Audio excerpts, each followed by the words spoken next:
Ang aming unang internasyonal na flight na umalis mula sa Europa ay tinanggihan ng bawat paliparan sa mundo. Para kaming mga kaluluwang lumulutang sa himpapawid, nakalimutan ng buong mundo sa ibaba. Sa bawat segundong lumipas, mas lumalapit kami sa trahedya. At pagkatapos, sa gitna ng desperadong espasyong iyon, isang boses ang narinig mula sa linya ng komunikasyon. Isang tunog na hindi lamang nagdala ng pag-asa kundi nagpabago rin sa buong 13 taon ng aking karera. Ang isang pangungusap na iyon ay hindi lamang pahintulot na lumapag. Sa gabing ang buong mundo ay tumalikod, isang hindi pamilyar na lugar ang nagpatakbo ng mga ilaw ng runway, isang medikal na pangkat ang handa, at isang buong sistema ang tahimik na gumana, desididong walang maiiwan na buhay. Nang gabing iyon, hindi lang kami lumapag sa isang paliparan, kundi lumapag kami sa dangal at diwa ng paglilingkod ng isang buong bansa. Ngayon, sisimulan ko ang kwento kung bakit muling tumingin ang mundo sa Pilipinas pagkatapos ng gabing iyon na nagpabago sa aming kapalaran. Kung ang kuwentong ito ay nakaantig sa iyong damdamin at nakaramdam ka ng pagmamalaki, mangyaring mag-iwan ng komento at isang like. Ang iyong suporta ay magbibigay sa amin ng lakas upang maitala pa ang maraming kuwento tulad nito. Ako si Fatima, isang flight attendant mula sa United Arab Emirates. Sa aking record, nakasaad ang 13 taong karanasan sa paglilingkod. Nakalipad na ako sa lahat ng pangunahing ruta sa Europa, mula London, Paris, Frankfurt hanggang Istanbul. Wala nang lugar na hindi ko pa napuntahan. Bawat taon, lumalahok ako sa mga kurso sa kaligtasan ng flight at halos kabisado ko na ang lahat ng manual ng gabay. Nakaranas na ako ng air turbulence, mga lasing na pasahero, at maging bagyo at sunog sa eroplano, kaya't lubos akong kumpiyansa sa aking sarili. Ano man ang mangyari, alam kong kailangan ko lang sundin ang manual. Ang trabaho ng isang flight attendant ay resulta ng pagsasanay. Kailangan kong manatiling kalmado, sumunod sa tamang pamamaraan, at magbigay ng katiyakan sa mga pasahero. Iyan ang aking paniniwala. Ngunit ng gabing iyon, ang lahat ng aking kumpiyansa ay nagsimulang mag-alinlangan. Iyon ay isang long-haul flight mula Tokyo, Japan, pabalik sa aming tahanan sa Dubai, UAE. Ang eroplano na may lulang 314 na pasahero ay lumilipad ng matatag.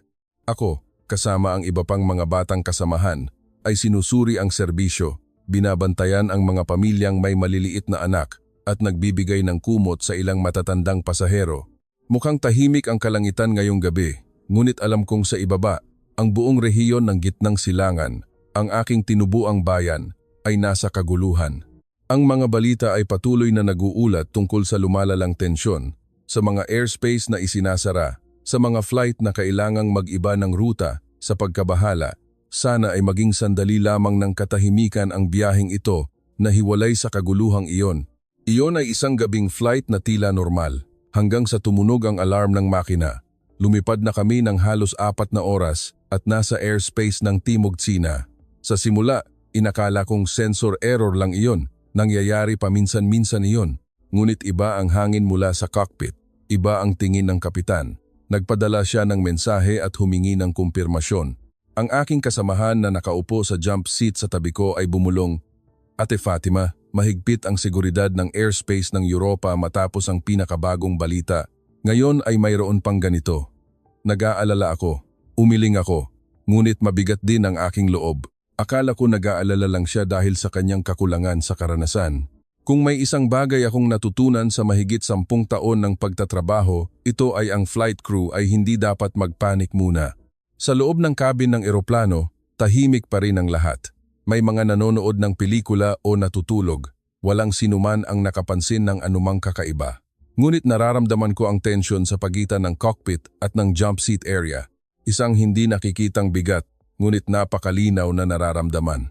Unti-unti, isang kutob ang lumitaw sa aking isip.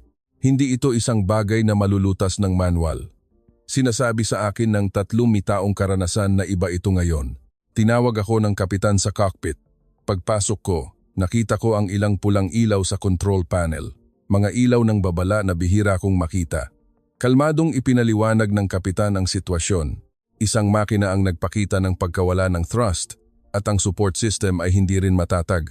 Hindi kami babagsak kaagad, ngunit hindi namin maaaring ipagpatuloy ang paglalakbay. Kailangan naming lumapag ng emergency. Tumango ako. Sinabi ko sa sarili ko na kailangan kong kumilos ayon sa aking pagsasanay. Inayos ko sa aking isip ang sasabihin ko sa mga pasahero. Naaalala ko ang mga emergency procedure. Kaya kong gawin ito. Isa akong veterano. Magiging maayos ang lahat. Paulit-ulit kong sinabi iyon sa sarili ko, ngunit mayroong kakaiba. Bakit nanginginig ang aking mga kamay? Bakit kailangan kong huminga ng malalim bago ako makapagsalita? Ang kumpiyansa na binuo ko sa loob ng 13 taon. Ang mga pagsasanay na inulit ko ng daan-daang beses. Bakit tila walang silbi ang mga ito sa sandaling ito? Nang lumabas ako ng cockpit, napagtanto ko na ang pagkakaroon ng maraming karanasan ay nangangahulugang nakaranas ka na ng mga katulad na sitwasyon ng maraming beses. Ngunit ngayon, ito ang unang pagkakataon na iba ito sa lahat ng sitwasyon na naranasan ko. Oo, may nakasulat sa manual tungkol sa emergency landing procedure, ngunit ang bigat ng mahigit 3 na buhay sa mataas na kalangitan na ito, sa gitna ng isang mundong puno ng kaguluhan, ay hindi mailarawan ng mga salita. Nang bumalik ako sa cabin ng pasahero, isang pasahero ang tumingin sa akin at nagtanong, "Ayos ka lang ba? Medyo maputla ka." Ngumiti ako at sumagot, "Ayos lang po ako. Sisimulan na po naming maghain ng inumin ngayon." Ngunit napansin kong medyo mataas ang boses ko kaysa karaniwan. Mula noon, may isang bagay na unti-unting bumabagsak sa loob ko. Bago ko pindutin ang public announcement button, huminto ako sandali. Ano ang dapat kong sabihin sa mga pasahero? Dapat ko bang sabihin ang totoo na may problema sa makina at kailangan ng emergency landing o dapat ko bang pahabain ang paliwanag na lumilipat lang kami sa pinakamalapit na paliparan? Sa maikling sandaling iyon, pinag-alinlangan ako ng 13 taong karera ko. Hindi ako makapagpasya. Sa huli, pinili ko ang isang kompromiso. Dahil sa kinakailangan ng teknikal na pagsusuri, inaasahang lalapag ang ating flight sa pinakamalapit na paliparan. Ito ay para sa inyong kaligtasan. Pakiusap, huwag kayong mag-alala. Kalmado ang aking boses, malinaw ang mga salita. Ngunit pagkatapos ng anunsyo, naramdaman kong basang-basa ng pawis ang aking mga palad.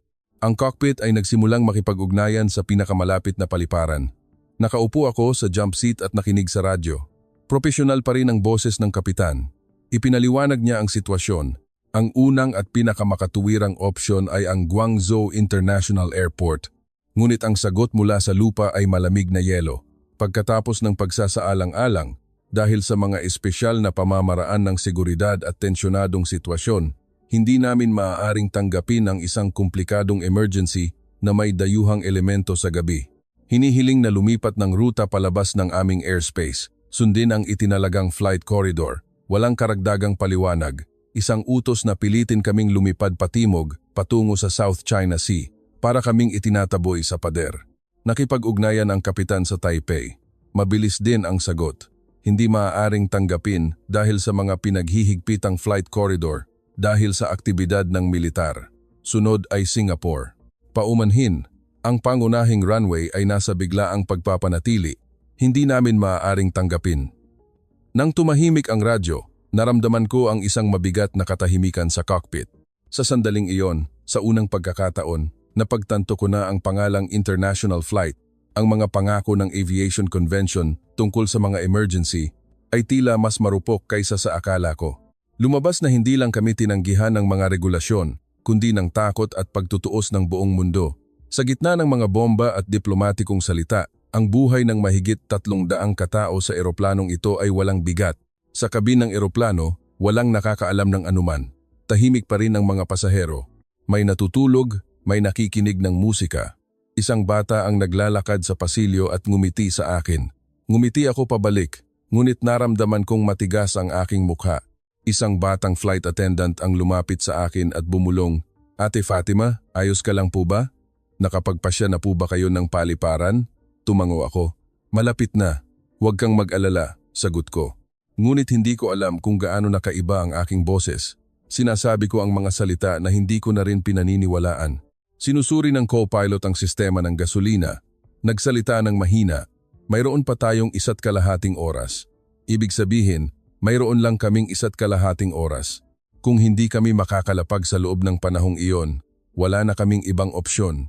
Tinitigan ko ang dilim sa labas ng bintana. Walang hangganang karagatan, walang makita sa langit. Napagtanto ko na wala na kaming anumang proteksyon. Walang lugar sa malawak na mundong ito ang gustong managot sa buhay ng 314 katao. Ang malamig na boses mula sa radyo ay umalingaw-ngaw sa aking tainga. Paumanhin, hindi posible ang paglapag. Hindi ko alam na ang salitang hindi posible ay maaaring maging ganoon kabigat. Ang pagtingin sa mga numerong bumababa ng gasolina ay isang masakit na karanasan. 120, 15 minuto. Habang lumilipas ang oras, lalong lumiliit ang aming flight range. Ang bilog sa mapa ay lalong lumalayo at ang aming mga opsyon ay nawawala isa-isa. Walang nagsasalita ang kapitan. Tahimik lang na nagkakalkula ang co-pilot sa computer. Nandoon lang ako at nakikinig sa mga tunog na iyon. Walang magawa. Sa kabin ng eroplano, nagsimulang magbago ang hangin. Sa simula ay napakabagal. Ilang pasahero ang tumingin sa kanilang relo at kumunot ang noo. Napansin nilang masyadong mahaba ang flight na ito. Pagkatapos ay may ilang nagpindot sa call button. Nagtanong sila kung kailan kami darating at bakit ang tagal. Ngumiti ako at ipinaliwanag na, inaayos lang po namin ang ruta dahil sa problema sa airflow. Pakiusap po maghintay sandali. Magkakaroon ng anunsyo. Hindi iyon isang kasinungalingan, ngunit hindi ko rin sinabi ang buong katotohanan. Tumango ang mga pasahero, ngunit hindi sila tumingin ng diretso sa aking mga mata. Ibig sabihin hindi sila naniniwala. Isang bata ang nagsimulang umiyak sa kabilang panig ng pasilyo. Pinatahan siya ng kanyang ina, ngunit walang silbi. Nang umalingaw-ngaw ang iyak ng bata, nagsimulang magising ang mga natutulog, isa-isa, nagbago ang hangin. Isang pakiramdam na mayroong mali, isang hindi maipaliwanag na pagkabalisa ang nagsimulang kumalat sa hangin. Senyasan ko ang iba pang mga batang flight attendant. Naglakad sila sa kanilang mga lugar at pinatahan ang mga pasahero. Nagbigay ng tubig, kumot o merienda kung kinakailangan. Kailangan naming gawin ang anumang bagay. Kailangan naming ipakita na maayos ang lahat. Dahil kung makita ng lahat na kalmado ang flight crew, iisipin nilang maayos ang lahat. Tama sa sandaling iyon, bumukas ang pinto ng cockpit. Muling tinawag ako ng kapitan. Sa tingin pa lang niya, alam kong hindi magandang balita ito. Lumunok ako at pumasok. Naroon pa rin ang mga pulang ilaw sa control panel. At mas marami pang nabawasan sa numero ng gasolina. Naglatag ang co-pilot ng mapa. Ipinakita niya sa akin ang mga paliparan na maaari pa naming marating mula sa aming kasalukuyang posisyon, ilang maliliit na tuldok na lang sa loob ng bilog na iyon at karamihan ay maliliit na paliparan o mga lugar na tumanggi na sa amin. Bumuntong hininga ang kapitan. Sa unang pagkakataon, ipinakita niya ang pagod. Maingat na itinuro ng co-pilot ang isang punto sa mapa. Isang punto, tiningnan ko ang pangalan nito, Ninoy Aquino International Airport, Manila, Philippines. Maaari pa kaming makarating doon batay sa distansya. Malaki ang pasilidad nito, kaya hindi dapat magkaroon ng problema. Ngunit mayroong kakaiba. Bakit ngayon lang lumabas ang pangalan na iyon? Tiningnan ako ng kapitan, humihingi ng opinyon. Hindi ako makasagot. Sa totoo lang, magulo ang isip ko. Ano ang alam ko tungkol sa Pilipinas? Ang pangalang Manila? Intramuros, Boracay, Palawan, ilang malabong larawan ng mabilis na pag-unlad, mataas na teknolohiya, ngunit kasabay nito ay may mga bulong-bulungan tungkol sa traffic. Isang sistema na minsan ay masyadong relax at isang komplikadong burokrasya. Ano ang alam ko tungkol sa NAIA? Alam kong abala ito. Narinig ko sa mga kasamahan na tila mahirap ang Pilipinas pagdating sa mga emergency. Maraming tao, mabagal na proseso, at mahirap na komunikasyon. May nagsabi rin na hindi matatag ang kanilang sistema, lalo na sa gabi. May batayan ba ang impormasyong iyon? Wala. Karamihan ay bulong-bulungan lang. Hindi ko pa ito naranasan o nakumpirma, ngunit nakabaon na ito sa aking isip. Ang Pilipinas ay ang huling opsyon. Isang lugar na iniisip mo lamang kapag wala ng ibang mapupuntahan. Iyon ang aking pananaw. Ngunit ngayon, wala na talagang ibang opsyon. Tinanggihan kami ng China. Ganoon din ang Taiwan at Singapore. Ang Pilipinas ang tanging natitira sa bilog sa mapa batay sa distansya at oras. Ito ang huling lugar. Subukan natin, sabi ko. Nagulat ako dahil mas kalmado ang aking boses kaysa sa akala ko. Tumango ang kapitan at kinuha ang radyo. Narinig ko ang tunog ng paghahanap ng dalas at isang maikling katahimikan. Ngunit ang katahimikan na iyon ay parang isang siglo ang haba. Sinimulan ng kapitan ang komunikasyon sa air traffic control ng NAIA. Engine malfunction, humihingi ng emergency landing. 314 na pasahero, 40 minuto ng gasolina ang natitira. Kalmado ang kanyang boses ngunit puno ng pagmamadali. Pakiramdam ko ito na talaga ang huling pagkakataon. Hinigpitan ko ang aking mga kamao, tinitigan ang radyo, umaasang tatanggapin nila kami. Tahimik akong nagdasal pakiusap, huwag niyo kaming tanggihan ng malamig tulad ng ibang mga bansa. Huwag niyo kaming iwanan dahil sa mga patakaran, dahil sa pamamaraan o dahil sa seguridad. 314 na tao ang nasa himpapawid. Kailangan lang namin ng lugar upang lumapag. Iyan lang ang gusto kong marinig. May static mula sa radyo at isang boses ng lalaki ang narinig. Isang malinaw at kalmadong boses. Kinumpirma ang sitwasyon. Ipadala ang kasalukuyang posisyon at impormasyon ng iyong code. Napigil ko ang aking hininga. Hindi ito pagtanggi. Walang paumanhin, walang pagtanggi, walang negatibong salita. Sa halip, humingi sila ng impormasyon. Ibig sabihin, pinoproseso nila ito. Agad na ipinadala ng co-pilot ang data. Lumipas ang ilang segundo sa katahimikan. Kumakabog ang aking puso. Tumingin ako sa labas ng cockpit. Ang batang flight attendant ay nasa kanyang posisyon. Senyasan ko siya na manatiling kalmado. Walang sino man ang maaaring maabala. Sa sandaling ito, muling umalingaw-ngaw ang radyo. Nakumpirma ang pagkakakilanlan. Ito ang Ninoy Aquino International Airport Air Traffic Control. Handa kaming tanggapin kayo.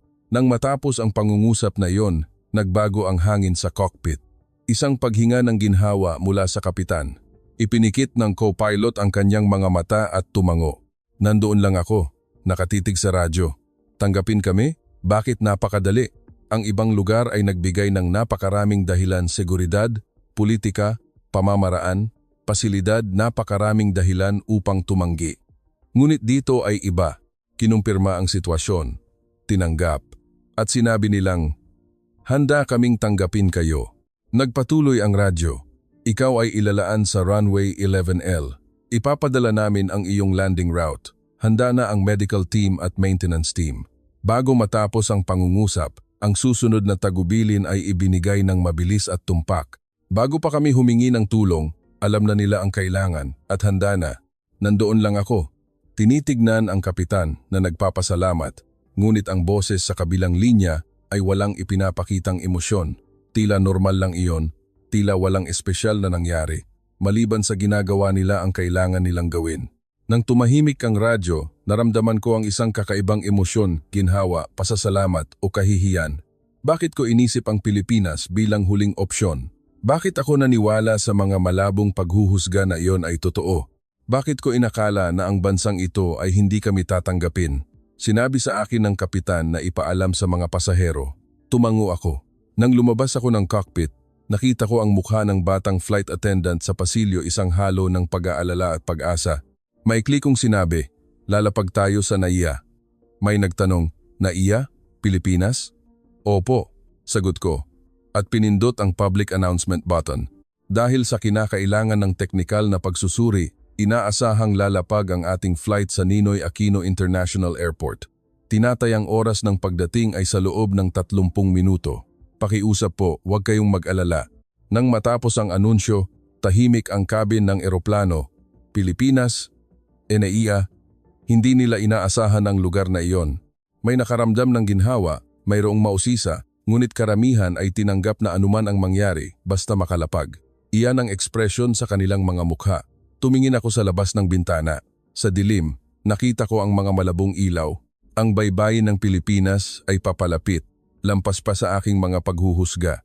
Sa isang boses na tumanggap sa amin, may isang bagay na nagsimulang umalingaw-ngaw sa loob ko. Nang matanggap namin ang pahintulot mula sa NAIA, agad na ipinasok ang signal ng pagbabago ng ruta ng flight. Ipinasok ng co-pilot ang mga bagong coordinate. Dahan-dahang nagbago ng direksyon ang eroplano. Unti-unting nagbago ang posisyon ng mga bituin sa labas ng bintana. Nakaupo ako sa jump seat. Nararamdaman ang bawat bahagyang paggalaw. Ang pagbabago sa tunog ng makina, ang airflow, ang mga pakiramdam na natutunan ko sa loob ng 13 taon. Ang kapitan ay nakatuon sa control panel. Tumingin ako sa likod niya at dahan-dahang huminga. 30 minuto pa. Kailangan lang nating magsikap. Lalapag na tayo. May naghihintay na medical team at maintenance team. naiwasan na natin ang pinakamasamang sitwasyon. Sinubukan kong pagtiwalaan ang aking sarili, ngunit narinig ko ang boses ng co-pilot. Iba ito kaysa dati, isang halo ng pagtataka at pagkalito. Nang tanungin ng kapitan kung may problema, nag-alinlangan sandali ang co-pilot bago sumagot. May kakaibang galaw sa radar. Sumilip ako sa cockpit. Pinalaki ng co-pilot ang screen. May ilang tuldok doon, mga eroplano. Ngunit ang kakaiba ay lahat sila ay gumagalaw sa iisang direksyon. Tila nagtitipon sila sa isang punto, Pilipinas. Maraming eroplano ang nagbago ng ruta patungo sa NAIA. Tulad namin, mga flight mula Europa, mga flight mula Amerika, at maging isang eroplano na tila mula sa gitnang silangan, lahat ay patungo sa NAIA. Bumulong ang co-pilot. Tingnan mo, tila hindi lang tayo ang nag-iisa. Siguro ang mga eroplanong ito ay naghahanap din ng ligtas na kanlungan mula sa magulong airspace o tinanggihan ng ibang mga bansa. Sinimulan ng co-pilot ang pagbibilang. 1, 2, 3, 7. Lahat ng eroplano sa screen. Kasama kami 8. 8 eroplano ang patungo sa iisang paliparan. Sa iisang oras, hindi ako makapaniwala sa bilang na iyon. Ang NAIA ngayon ay hindi lang isang paliparan, kundi naging isang ligtas na daungan, isang kanlungan sa gitna ng magulong kalangitan. Isang bagong direktiba ang dumating mula sa Air Traffic Control. Kailangan ng aming eroplano na panatilihin ang taas na 10,000 talampakan. Ang bilis ay iaakma sa 250 knots. Ang approach vector ay ipapadala kasama ang eksaktong coordinates. Sinunod ng kapitan ang direktiba na iyon. At isang kakaibang bagay ang nangyari. Ang ibang mga tuldok sa radar screen ay gumalaw din. May umakyat, may bumaba. Ang bilis ay inakma rin, ngunit hindi ito random. Ito ay eksakto. Tila ang bawat isa ay nakalkula. Bumulong ang co-pilot. Ano itong nakikita natin? Paano ito nangyari? Iyon din ang iniisip ko. 8 eroplano ang patungo sa isang paliparan ng sabay-sabay, ngunit walang banggaan, walang utos na maghintay sa himpapawid, walang kaguluhan. Sa halip, maayos ang lahat. Ang boses mula sa Air Traffic Control ay nanatiling kalmado. Nagbigay sila ng eksaktong time frame para sa bawat eroplano. Ang pagkakasunod-sunod ng paglapag ay itinatag na may pagitan na 3 minuto sa sandaling dumampi ang gulong ng isang eroplano sa runway. Ang susunod ay nasa final approach stage na at ang kasunod ay naghahanda ng bumaba. Tumingin ako sa labas ng bintana. Sa dilim, nakita ko ang mga malabong ilaw. Ang taillight ng isa pang eroplano ay malayo ngunit malinaw na nakikita. Lumilipad sila sa iisang direksyon, patungo sa iisang destinasyon. Sinuri ng kapitan ang radyo. Anong turn na tayo? Mabilis na sumagot ang Air Traffic Control. Ika-5, may 4 sa harap mo. At susunod ka sa kanila. Sinabi pa nga nila ang inaasahang oras ng paglapag ng eksakto. Kinakalkula ng co-pilot, sinabi niya, kung may pagitan na 3 minuto, aabutin ng 33 minuto para lumapag ang lahat. 8 eroplano ang lalapag sa loob ng 24 minuto. Sa isang normal na paliparan, aabutin ito ng 1 oras. Hindi ako makapaniwala na talagang mangyayari ito. 8 eroplano na may iba't ibang laki, bilis, at emergency na sitwasyon ang pinagsama-samang kinokontrol ng sabay-sabay sa gabi sa isang paliparan. Bumulong ang kapitan habang nakatingin sa control screen. Hindi ko alam kung ito ay isang himala o isang pambihirang kahusayan. Hindi ko alam kung iyon ay paghanga o pagkamangha. Hindi rin nagsalita ang co-pilot. Nakatitig lang kami sa screen. Ang mga tuldok na iyon ay gumalaw ng tumpak, walang banggaan, lumilipad sa pinakamaikling ruta. Tila mayroong nag-aayos sa kanila mula sa itaas, isang perpektong pag-aayos. Ang unang eroplano ay lumapag. Ang kumpirmasyon ng signal mula sa Air Traffic Control. Malaya na ang runway. Ang susunod na pumasok. Ang pangalawang eroplano ay agad na nagsimulang bumaba.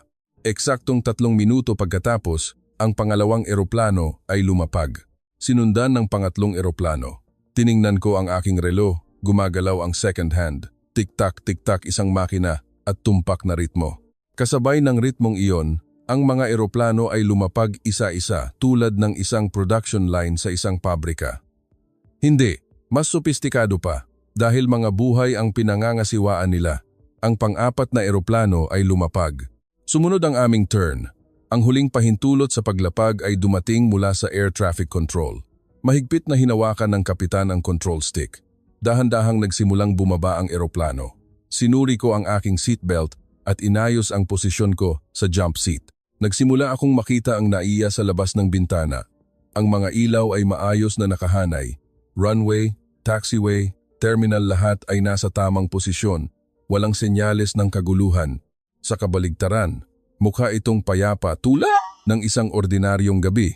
Ngunit alam kong sa sandaling ito, maraming eroplano ang patungo sa paliparan na ito. Bawat isa ay may malubhang sitwasyon. Dapat sana ay may kaguluhan, ngunit wala. Hindi. Sa katunayan, maayos ang lahat ayon sa plano, walang insidente, walang pagkaantala, walang pagkakamali. Nakatitig ako sa mga ilaw sa labas ng bintana at bumulong. Paano nila natatanggap ang napakaraming eroplano ng sabay-sabay? Paano ito nangyari? Nang dumampi ang eroplano sa lupa, naramdaman ko ang isang shock na kumalat sa buong katawan ko. Hindi iyon isang pisikal na shock, iyon ay ang tunog ng isang bagay na nabasag sa loob ko. Lahat ng aking mga inaasahan tungkol sa paliparan, tungkol sa malubhang sitwasyon, at tungkol sa Pilipinas ay nawala. Ang katahimikan pagkatapos ng panganib, ang mga gulong ay dumampi sa runway ng mas banayad kaysa sa akala ko. Siguro dahil sa kakayahan ng kapitan, ngunit alam kong ang paglapag na may problema sa makina ay hindi madali. Ang mga aral sa kaligtasan na paulit-ulit kong narinig sa loob ng 13 taon ay umalingaw-ngaw sa aking isip. Ang mga posibleng sitwasyon sa emergency landing, pagkawala ng balanse, pagputok ng gulong, sobrang init ng preno ngunit walang nangyari. Dahan-dahang bumagal ang eroplano, ang mga fire truck sa gilid ng runway ay nakatayo lang, hindi gumagalaw. Hindi kinakailangan. Tumingin ako sa loob ng kabin ng eroplano, kailan kong suriin ang ekspresyon ng mga pasahero. Akala ko magpapapanik sila dahil narinig nila ang emergency landing, iyak, dasal, hikbi. Iyon ang inaasahan kong marinig. Ngunit sa loob ng eroplano ay isang kakaibang katahimikan. Ilang pasahero ang tumingin sa labas ng bintana, ngunit walang mukha ang nagpakita ng takot. Sa halip, mukha silang guminhawa. Isang matandang mag-asawa ang naghawakan ng kamay, at isang babae ang kumuha ng kanyang telepono upang muling suriin ang mga mensahe. Bakit walang natatakot? Nag-emergency landing lang kami dahil sa problema sa makina. Lumapag kami sa isang paliparan na hindi namin nilayon puntahan. Hindi ayon sa schedule. Dapat sana ay may kaguluhan. Pagkatapos ng anunsyo ng kapitan na ligtas kaming lumapag, pumalakpak ang mga pasahero, isang maikli at banayad na palakpak. Pumalakpak din ako, ngunit may kakaibang pakiramdam sa sulok ng aking puso. Kung may isang bagay akong natutunan sa 13 taong karera ko, iyon ay ang krisis ay sumusunod sa isang tiyak na pattern: tension, takot, kaguluhan, at ginhawa. May pagkakasunod-sunod, ngunit ngayon ay nilaktawan nila ang lahat at dumiretso sa ginhawa. Habang gumagalaw ang eroplano patungo sa gate, tumingin ako sa paliparan mula sa bintana. Inaasahan kong magiging masikip ito dahil maraming eroplano ang nag-emergency landing ng sabay-sabay. Tatakbo ang mga tao, magiging abala ang mga sasakyan, at ang mga sirena ay maririnig sa lahat ng dako, ngunit tahimik ang paliparan na iyon. May mga tauhan ng paliparan, mga medikal na tauhan, at mga maintenance crew, ngunit walang tumakbo. Bawat isa ay nakatayo sa itinalagang posisyon. Ginagawa ang kanilang itinalagang trabaho, tila isang ensayo. Nang makarating kami sa gate, kumatok ang isang tauhan ng paliparan, isang Pilipino. Malinaw siyang nagsalita sa Ingles. Gusto niyang suriin ang listahan ng pasahero. May kailangan bang tulong? Mabilis akong sumagot. May 12 matatanda, 8 bata, at isang gumagamit ng wheelchair. Habang inilalagay ng tauhan ang data sa kanyang tablet, sinabi niya, handa na ang lahat. Ang mga wheelchair ay dinadala na, at may mga tauhan na itinalaga upang tulungan ang mga matatanda. Sinabi rin niya na naghanda sila ng merienda at mga laruan para sa mga bata. Paano niya nalaman? Kaka-arrive lang namin ng ilang minuto. Tila alam na nila ang lahat bago pa kami dumating. Nang bumukas ang pinto, tiningnan ko ang jet bridge. Lahat ay nakatayo sa eksaktong posisyon. Ang medical team sa kaliwa, ang mga assistant sa gitna, ang mga wheelchair sa kanan, lahat ay nasa tamang lugar. Nagsimulang bumaba ang mga pasahero. Agad na lumapit ang isang assistant sa gumagamit ng wheelchair at binati siya sa Ingles, Pranses at maging sa aking sariling wika, Arabe. Bawat matanda ay sinamahan ng isang assistant. Sa isang batang malapit ng umiyak, isang tauhan ang lumuhod at binigyan ito ng maliit na teddy bear. Ang mga pasahero ay pumila ng tahimik at naglakad. Walang sumisigaw, walang nagtutulakan. Dahan-dahan nilang sinundan ang nasa harap nila ng maayos. Nang makita ko ang eksenang iyon, napagtanto ko na hindi kami ang nagkokontrol. Ang sistemang iyon ang gumagabay sa lahat. Isang hindi nakikitang kaayusan, isang plano na binalangkas ng maaga ang nagpapagana sa lahat ng natural. Naranasan ko na ang Heathrow sa London, Charles de Gaulle sa Paris, Frankfurt. Lahat sila ay malaki, komplikado at minsan ay magulo. Nawawala ang mga tao, naantala ang mga anunsyo at hindi mahulaan ang oras ng paghihintay. Ngunit dito ay iba. Lahat ay nangyari ng tama sa oras. Ang kinakailangang tao ay nasa tamang lugar at ang kinakailangang kagamitan ay naihatid sa tamang oras. Nang pumasok ako sa paliparan, huminto ako. Maluwag ang lobby, mataas ang kisame, malambot ang ilaw. May mga tao ngunit hindi masikip. At higit sa lahat, tahimik. Hindi gumana ang formula ng emergency situation dito. Sa lugar na dapat sana ay may kaguluhan, may kaayusan. Sa oras na dapat sana ay may takot, may kapayapaan. At sa sandaling iyon, naintindihan ko. Ang lugar na nilapagan namin ay hindi lamang isang paliparan. Ito ay isang perpektong sistema. Isang malaking makina na sumisipsip ng krisis, nag-aayos ng kaguluhan, at gumagabay sa mga tao sa kaligtasan. Hindi, mas sopistikado pa sa isang makina. Narinig ko ang tunog ng isang bagay na nabasag sa loob ko. Lahat ng aking pag-unawa sa paliparan, ang mga karanasan na binuo ko sa loob ng 13 taon, ay nareset sa isang iglap. Mga 20 minuto pagkatapos ng paglapag, mayroong kaguluhan sa likod ng eroplano. Tumakbo ako sa pasilyo. Isang lalaking pasahero ang nakahiga sa upuan, maputla ang mukha at nahihirapang huminga. Sinabi ng babaeng katabi niya nang nag-aalala. Bigla siyang nahirapan huminga, isang panic attack. Ang takot na pinigilan niya sa buong flight ay sumabog pagkatapos ng paglapag. Hindi ito bihira. Nakita ko na ang sitwasyong ito. Nang maraming beses sa loob ng 13 taon, ang mga taong nakakaranas ng post-crisis reaction ay bumibigay sa sandaling mawala ang tensyon. Mabilis kong kinuha ang oxygen mask. Humina ka lang, ayos lang ang lahat. Ligtas na tayo, paulit-ulit kong sinabi. Ngunit humihinga pa rin siya ng hirap, nanginginig ang kanyang mga kamay at nawalan ng focus ang kanyang mga mata. Ang mga pasahero sa paligid ay nakatingin ng nag-aalala. Akala ko ito ang tunay na problema.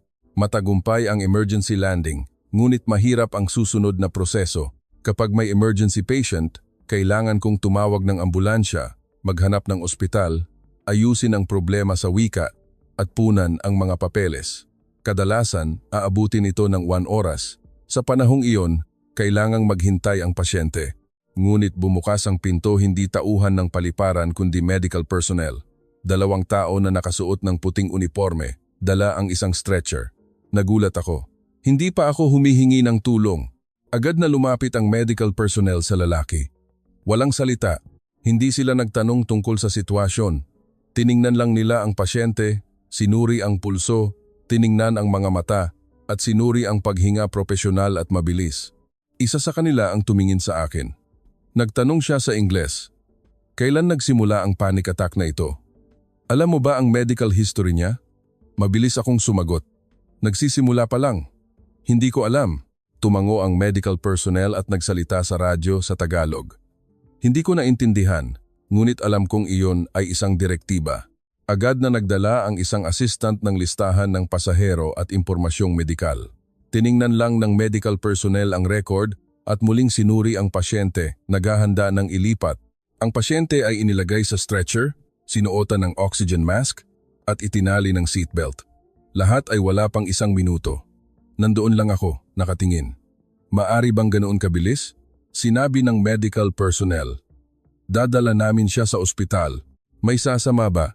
Itinaas ko ang aking kamay. Iyan ang aking responsibilidad bilang chief flight attendant. Tumango ang medical personnel. Habang naglalakad sa pasilyo sa paliparan, tumingin ako sa paligid. Inaasahan kong magiging masikip. Mga pasahero mula sa iba pang emergency flight, mga taong papunta sa ospital, kaguluhan at pagmamadali. Ngunit maluwag ang pasilyo. Hindi. Ito ay mas organisado. Mayroong isang espesyal na pasilyo para sa amin. Ang ambulansya ay naghihintay na. Bukas ang pinto at umuugong ang makina. Mayroong isang medical personnel na nakaupo sa driver's seat. Nakita niya kami. Lumabas siya at kinuha ang stretcher. Ang mga kilos ay bihasa, tila paulit-ulit ng ginawa. Sa loob ng ambulansya, mayroong isa pang medical personnel, isang nurse. Inilagay niya ang data sa chart habang sinusuri ang vital signs ng pasyente. Nakaupo ako sa tabi at pinanood ang nangyayari. Tahimik ang lahat, walang sumisigaw, walang nagmamadali, ngunit mabilis ang lahat. Gumalaw ang ambulansya nang walang sirena dahil gabi na. Maluwag ang mga kalsada, matatag ang takbo ng sasakyan. Tumingin ako sa labas ng bintana ang highway, ang mga street lights na pantay-pantay ang distansya. Tinanong ako ng nurse, "Galing ka po ba sa UAE?" "Flight attendant," sagot ko. "Opo." Tumango ang nurse at ngumiti. "Sigurado akong na-shock ka, pero magiging ayos lang siya." Tumango ako. Ngunit may iba akong iniisip sa loob ko. Oo, na-shock ako, ngunit sa ibang dahilan. Ang nakagulat sa akin ay walang kaguluhan. Nakarating kami sa ospital. Nakita ko ang pinto ng emergency room. Automatikong bumukas ang pinto at lumabas ang medical personnel mula sa loob. Tinanggap nila ang stretcher at pumasok. Sumunod ako. Tahimik ang emergency room. May ilang pasyente, hindi masyadong masikip.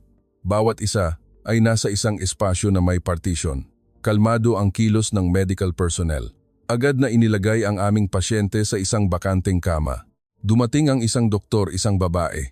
Nagtanong siya sa Ingles, "Susuriin po namin ang kalagayan ng pasyente. Pakiusap po maghintay sandali." Tumango ako at lumabas. Umupo ako sa waiting area, ang plastic na upuan, ngunit hindi masakit. Sa harap ay isang information board sa Tagalog, Ingles, Chino at iba pang wika. Sa sandaling iyon, napagtanto kong wala pa akong napunan na anumang papeles, nasuri ang insurance o nagbigay ng anumang identification. Kadalasan, iyon ang unang dapat gawin. Ngunit dito, walang humingi. Ang pasyente ay inuna, ang pagsusuri ng kalagayan ay inuna, ang paggamot ay inuna.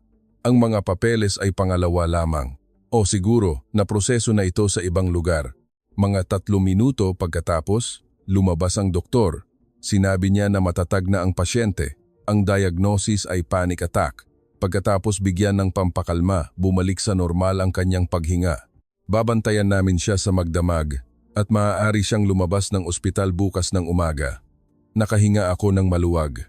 Idinagdag ng doktor, may ilang iba pang miyembro ng flight crew din ang dumating kagabi na may katulad na sintomas, sobrang stress reaction.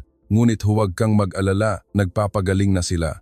Nagtanong ako, "Nasaan ang ibang flight crew?" Ngumiti ang doktor at sumagot, "Nasa recovery facility siguro sila." "Recovery facility?" Tanong ko. Tumango ang doktor. Isang pansamantalang pasilidad na ibinigay ng paliparan kung saan maaaring magpahinga ang mga miyembro ng flight crew. Pagkatapos mong kumpirmahin ang kalagayan ng pasyente, maaari ka ring pumunta doon. Hindi ko naintindihan kung ano ang recovery facility, ngunit hindi na ako nagtanong. Malalaman ko rin mamaya. Nang lumabas ako ng ospital, lumingon ako. Nagliliwanag pa rin ang ilaw ng emergency room. Sa loob, gumagalaw ang medical personnel ng tahimik, payapa, tumpak. Naisip ko, kapag nahaharap ang bansang ito sa krisis, hindi sila nagtatanong kung bakit ka dumating. Ang alam nila ay kung ano ang kailangang gawin ngayon. Ang pasyente ay hindi inuuri ayon sa numero kundi ayon sa kalagayan. Narinig ko ang isang bagay na muling nabasag sa loob ko. Ang konsepto ng standard medical system ng emergency. Lahat ng natutunan ko sa Europa sa loob ng 10 taon ay na-reset sa isang iglap. Umalis ang sasakyan sa ospital, hindi patungo sa paliparan, kundi sa ibang lugar. Ipinaliwanag ng driver ang pansamantalang pasilidad para sa flight crew kung saan ka maaaring magpahinga. Tumango ako, nakatingin sa labas ng bintana. Akala ko iyon ay isang hotel o inn malapit sa paliparan. Ngunit iba ang destinasyon sa aking inakala. Sa pasukan ng gusali ay may nakasulat sa Tagalog, "Pahingahan." Narinig ko na ang salitang iyon. Narinig ko na, ngunit hindi ko alam kung ano talaga ito. Pagpasok sa loob, naramdaman ko ang init. Hiniling sa amin na hubarin ang aming mga sapatos. Nagulat ako, hubarin ang sapatos dito? Ngunit ang aking mga kasamahan na naunang pumasok ay nakahubad na ng sapatos. Sumunod ako.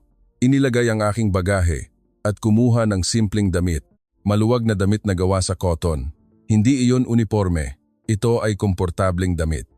Hiniling sa amin na magpalit ng damit. Pumasok ako sa dressing room at hinubad ang aking uniforme. Ang damit na isinuot ko sa loob ng 13 taon.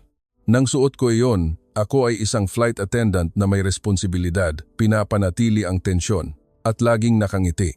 Ngunit sa sandaling hinubad ko iyon, tila may isang bagay din na hinubad. Lumabas ako sa isang malawak na espasyo. Malinis at malamig ang sahig, hindi malamig na malamig. Sabi nila, ceramic tiled floor iyon. Hindi ko pa nakita ito sa Europa.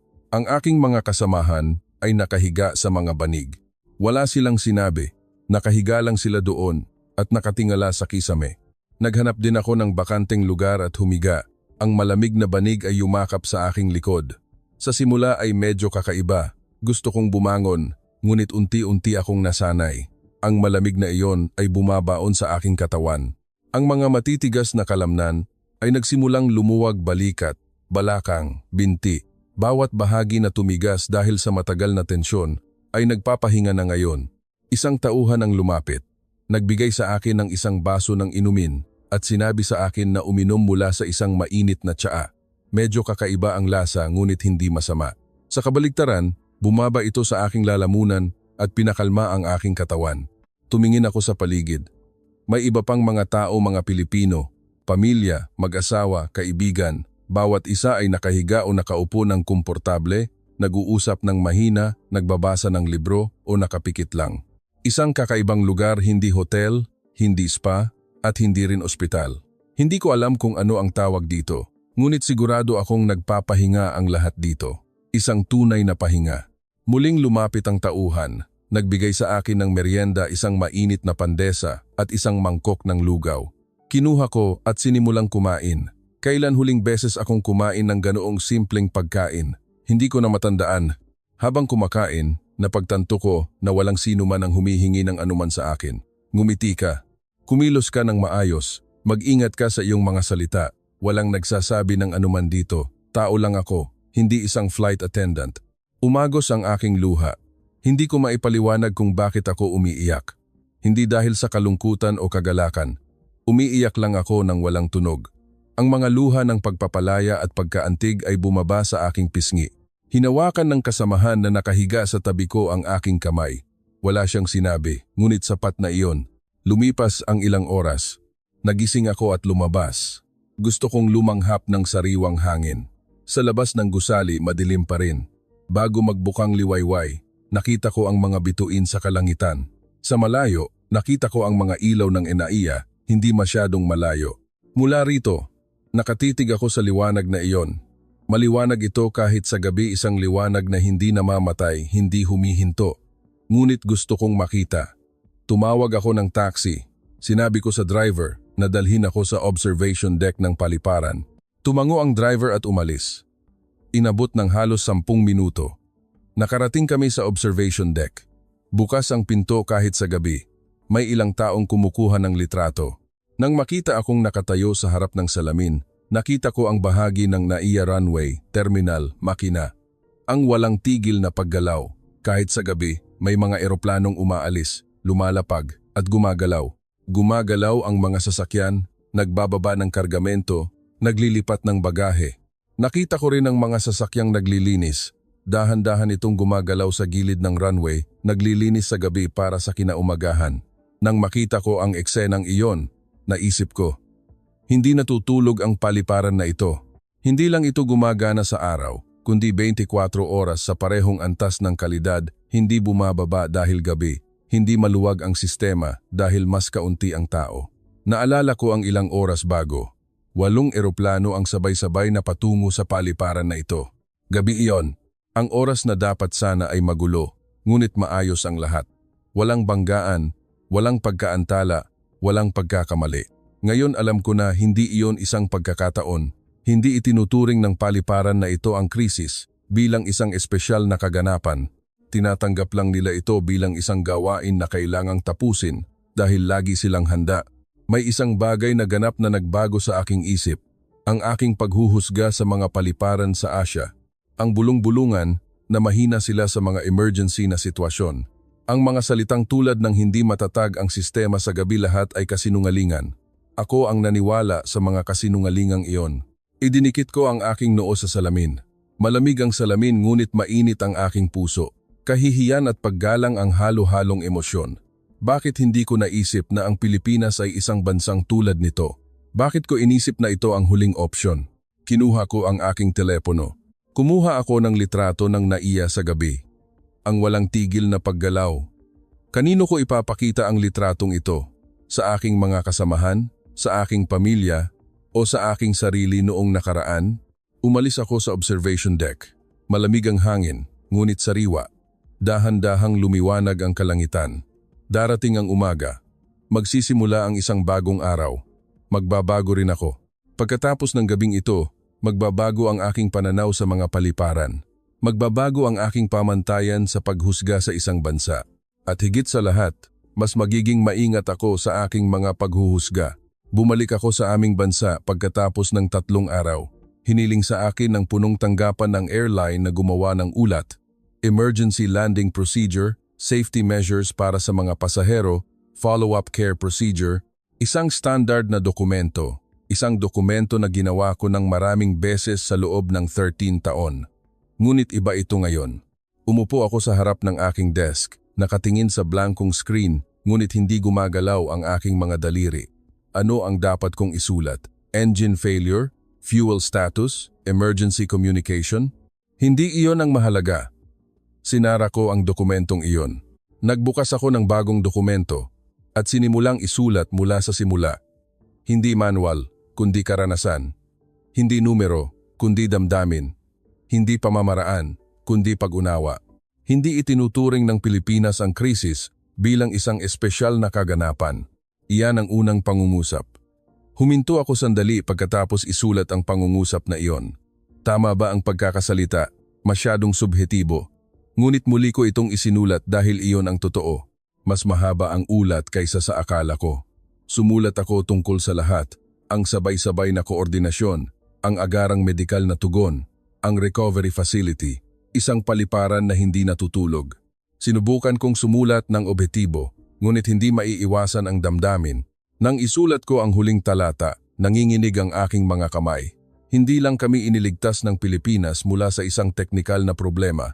Binigyan nila kami ng kanlungan nang isinasara ng buong mundo ang mga pinto dahil sa takot at labanan. Pinatunayan nila na ang pagiging makatao ay maari pa ring magningning. Kahit sa pinakamadilim na sandali ng internasyonal na politika, sila ay simpleng handa. Ang krisis ay hindi isang exception, kundi isang variable. At ang variable na iyon ay nakalkula. Hindi ito problema ng pasilidad. Lumampas na ito sa antas ng isang sistema. Ito ay isang kultura. Ipinadala ko ang ulat. Pagkaraan ng 2 araw, tinawag ako ng aking boss. Nang pumasok ako sa opisina, nakita ko ang aking ulat sa kanyang desk. Tiningnan ako ng aking boss, sandali at nagtanong, "Totoo ba ang lahat ng ito na naranasan mo?" Tumango ako. Sinabi ko, "Hindi ko pa naisulat ang lahat. Mayroon pa ring mga bahagi na hindi mailarawan ng mga salita." Bumuntong hininga ang aking boss. "Sige, tatanggapin ko ang ulat na ito. Ngunit pinapayuhan kang huwag magdulot ng kaguluhan sa ibang mga flight crew." Hindi ko naintindihan kaguluhan. Bakit ang pagsasalaysay ng nakita ko ay ituturing na kaguluhan? Ngunit wala akong sinabi. Hindi rin sila maniniwala. Ang mga hindi nakakaranas ay hindi makakaunawa. Nakilala ko ang aking mga kasamahan sa restroom. Lahat sila ay nagtanong ng parehong tanong. "Kumusta ang Pilipinas? Nakakatakot ba?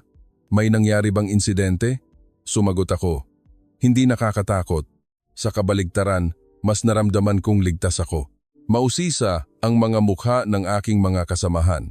May nagtanong, "Talaga? Isa pa rin iyang paliparan sa Asya." Nakita ko ang aking sarili noong nakaraan sa tanong na iyon. Ang sarili ko na itinuring ang paghuhusga bilang katotohanan. Ang sarili ko na pinalitan ng bulong-bulungan ng karanasan. Mahina akong sinabi, "Hindi dahil sa Asya iyon, kundi dahil sa Pilipinas." Kailangan mong maranasan ang pagkakaiba na iyon upang maunawaan. Hindi ito maipaliwanag ng mga salita. May tumango, ngunit mayroon pa ring nag-aalinlangan. Ayos lang, darating din ang araw na iyon. Malalaman din nila. Inanunsyo ang susunod na flight schedule. London, isang pamilyar na ruta. Sa maikling pulong, sinabi ko sa mga batang flight attendant, "Huwag kayong magpanik kung may emergency. Mas marami kayong opsyon kaysa sa iniisip nyo. Isang bata ang nagtanong, anong option po? Sumagot ako, NAIA, Pilipinas. Kung may problema sa himpapawid sa Asya, huwag kang mag-alinlangan. Isaalang-alang mo ang NAIA, handa sila. Nagtala ang batang flight attendant. Nang tingnan ko sila, naisip ko, ganoon magbabago ang lahat mula sa bawat isa, bawat karanasan. Pagkatapos ng isang linggo, nagkaroon ng internal meeting sa airline upang talakayin ang emergency landing procedures. Dumalo ako. Maraming ideya ang inilahad, pagpapabuti ng fuel management, pagpapalakas ng communication system, pagpapalawak ng listahan ng mga alternatibong paliparan. Nang dumating ang aking turn, iminungkahi ko na ilagay ang NAIA sa pinakamataas na prioridad para sa mga emergency landing sa buong ruta ng Asia Pacific at idagdag ang mga operational at coordination procedures ng paliparan ng Pilipinas sa training program ng flight crew. Tumahimik ang meeting room. Nagtanong ang isang executive, kailangan ba talagang gawin iyan? Hindi ba sapat ang kasalukuyang mga paliparan sa Europa? Isinalaysay ko ang aking karanasan, ang sabay-sabay na koordinasyon ng 8 eroplano, ang 3 minutong landing interval, ang agarang medikal na tulong. Ipinaliwanag ko gamit ang mga numero. Tumango ang executive. Pag-aaralan namin. Sapat na iyon para sa akin. Ang pag-aaral ay simula pa lang. Umuwi ako at binuksan ang drawer ng aking mesa. Naroon ang litrato ng NAIA. Ang litrato na kinuha ko sa bukang liwayway. Ang liwanag na hindi namamatay. Inilagay ko ang litrato sa isang frame at inilagay sa aking desk. Bawat umaga kapag pumapasok ako sa trabaho, titingnan ko ang litrato at ipapaalala ko sa sarili ko na ang isang paliparan ay hindi lamang isang lugar kung saan lumalapag at umaalis ang mga eroplano. Ito ay isang espasyo kung saan ipinapakita ang paninindigan ng isang bansa. Ito ay isang lugar kung saan ang pilosopiya sa panahon ng krisis ay nagiging katotohanan. Lumipas ang isang buwan, nagkaroon ako ng pagkakataong magsalita sa European Aviation Safety Forum. Ibinahagi ko ang aking karanasan sa NAIA tungkol sa emergency landing case. Halos 100 tao ang dumalo, mga flight attendant at piloto mula sa iba't ibang bansa. Pagkatapos ng aking presentasyon, sunod-sunod ang mga tanong. Totoo bang 8 eroplano ang sabay-sabay na kinokontrol ng walang kaguluhan? Bakit napakabilis ng medical personnel? Sinagot ko isa-isa ang bawat tanong. At sa huli, idinagdag ko, kung dumating ang susunod na krisis sa isang mundong puno ng kaguluhan, muling titingin ang mundo sa Pilipinas. May palakpakan. Hindi ko alam kung iyon ay palakpak ng pagsang-ayon o pag-aalinlangan, ngunit ayos lang na itanim na ang binhi. Nang gabing iyon, tumingin ako sa labas ng bintana mula sa aking hotel room. Isang gabi sa Paris, ang Eiffel Tower ay nagniningning. Isang magandang syudad. Mahal ko ang syudad na ito, ngunit ngayon alam ko na iba ang ganda at kahusayan, iba ang kasaysayan at sistema. Kinuha ko ang aking telepono. Hinanap ko ang website ng NAIA. Ang real-time na impormasyon ng flight ay ipinapakita. Kahit ngayon, mayroon pa ring mga eroplanong umaalis at lumalapag. Tila sa Pilipinas ay bukang liwayway pa lang. Ngumiti ako. At sa katunayan, may isang bagay akong alam. Kung mangyari muli ang isang krisis, alam ko kung saan ako pupunta. Hindi ako mag-aalala dahil ang Pilipinas ay handa lagi. Paulit-ulit kong sinabi ngayon, mula ng araw na iyon, nagbago ang aking pamantayan sa pagtingin sa isang paliparan. Nagbago ang aking pamantayan sa pagtatasa sa isang bansa. Naranasan ko ang isang gabi na mas mabigat pa sa bigat ng 13 taong karera ko. At naniniwala ako na darating ang araw kung kailan matututunan ng buong mundo ang pamantayang ito.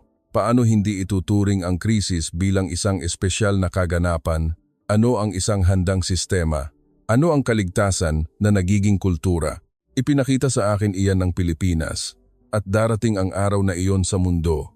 Mga minamahal na kaibigan, dito nagtatapos ang ating kwento ngayon. Sa pamamagitan ng kwento ni Fatima, isang flight attendant mula sa UAE, nakita natin ang ibang aspeto ng Pilipinas na marahil ay hindi natin alam. Ang NAIA ay hindi lamang tungkol sa mga pasilidad, kundi ito ay ang pilosopiya ng isang buong bansa sa kung paano harapin ang krisis. Huling option iyon ang naisip ko, ngunit ang narinig ko mula sa lugar na iyon ay isang napakakalmadong boses, handa na kami. Gaano karaming determinasyon, pagmamalaki, at hindi masusukat na pagsisikap ng mga tao sa lugar na iyon ang nakapaloob sa isang pangungusap. Ang bukang liwayway na nakita ko mula sa observation deck ay ganap na nagtanggal ng aking mga paghuhusga tungkol sa mga paliparan sa Asya. Ang pakiramdam ng kahihiyan at paggalang na magkahalo, hindi ko kailanman malilimutan sa aking buhay. Ang pahingahan na pinuntahan namin ang malamig na sahig, ang masarap na mainit na tsaa, at ang oras na walang sinuman ang humingi ng anuman. Ang sandali na hinubad ko ang aking uniforme, tila ang baluti ng isang flight attendant ay tinanggal. Doon, pinayagan kaming magpahinga bilang mga tao. Ang unang bagay na kailangang ibigay sa isang tao sa gitna ng krisis ay hindi patakaran o pamamaraan, kundi isang mainit na lugar at isang tasa ng tsaa. Ang simpleng kabutihan na iyon, ngunit mahalaga, ang nagpaiyak sa akin. Ang tunay na lakas ay hindi nakasalalay sa pagsigaw o pagpapakita ng isang bagay na espesyal. Ito ay nasa katahimikan ng isang sistema na gumagana ng normal. Ang mga tao na nagtutulungan ng normal, nagpoprotekta sa kaligtasan ng normal. Ipinakita ng NAIA ng gabing iyon ang tahimik na lakas na iyon. Hindi itinuturing ang krisis bilang isang espesyal na kaganapan, kundi ginagawa lamang ang kailangang gawin ng tahimik ngunit perpekto. Ito ay isang kultura na lampas sa lahat ng manual. Ngayon, napakalinaw kong naririnig ang boses na iyon sa radyo. Ito ang Ninoy Aquino International Airport Air Traffic Control. Handa kaming tanggapin kayo. Ang isang pangungusap na iyon ay hindi lamang pahintulot na lumapag. Iyon ay ang pinakaligtas at pinakamaaasahang kamay na iniabot ng isang bansa. Hindi na kailangan pang magsalita. Pagkatapos ng araw na iyon, ang pangalan ng Ninoy Aquino International Airport ay naitala sa emergency landing procedures ng aming airline. Nasa pinakamataas na prioridad ito. Para sa inyong lahat na nanonood ng kuwentong ito, marahil ang ating pang-araw-araw na buhay ay pinoprotektahan din ng mga tahimik na taga-suporta ng lipunan. Sa mga lugar na hindi nakikita, ang mga taong nagpapainit sa runway. Huwag palampasin ang isang bagay na mahalaga dahil sa panlabas na impormasyon o lumang paniniwala. Tinuruan ako ng gabing iyon na ang tunay na maaasahan ay nakasalalay sa tahimik na trabaho. Sa aking desk, mayroon na ngayong litrato ng NAIA sa bukang liwayway. Iyan ay isang liwanag na hindi kailanman namamatay. Isang parola na gumagabay sa akin sa tuwing naliligaw ako. At alam ko, kung may isa pang krisis sa mundo, ang bansang iyon ay handa tahimik at tiyak sa isang lugar na hindi. Ang kwento ngayon ay humihinto dito. Kung ang iyong puso ay umalingaw-ngaw din sa kwentong ito, mangyaring huwag mag-alinlangan na mag-iwan ng isang like. Isang komento iyon ang paanyaya para sa mga susunod na kwento.